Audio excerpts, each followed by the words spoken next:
வணக்கம். முருகப்பெருமானின் அருளால் இன்று நாம் காணவிருப்பது திருப்புகழின் 38வது பாடல். கட்டழகு விட்டு தளர்ந்தங்கிருந்து முனம் இட்ட பொறி தப்பி பிணங்கொண்டு தின் சிலர்கள் கட்டணமெடுத்துச் சுமந்தும் பெரும் பறைகள் முறையோடே வெட்டவிட வெட்டக் கிடஞ்சமென மக்களொரு மிக்கத் தொடர்ந்தும் புரண்டும் வழிவிட்டு வருமித்தை தவிர்ந்து உன் பதங்களுற உணர்வேனோ. அந்த இறுதிச் சடங்கின் நிலையை அப்படியே நமக்கு காட்சிப்படுத்துகிறார் நம் அருணகிரியார்.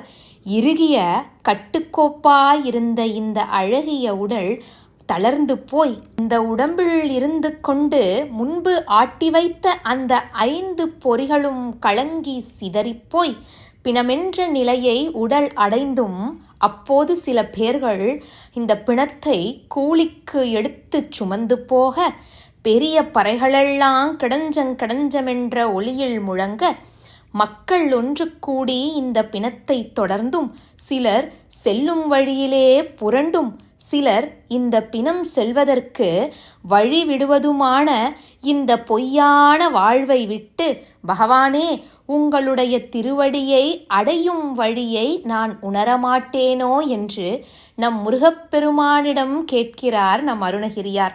அடுத்ததாக நம் பகவானுடைய வீரதீர செயலையும் நமக்கு காட்சிப்படுத்தியிருக்கிறார்.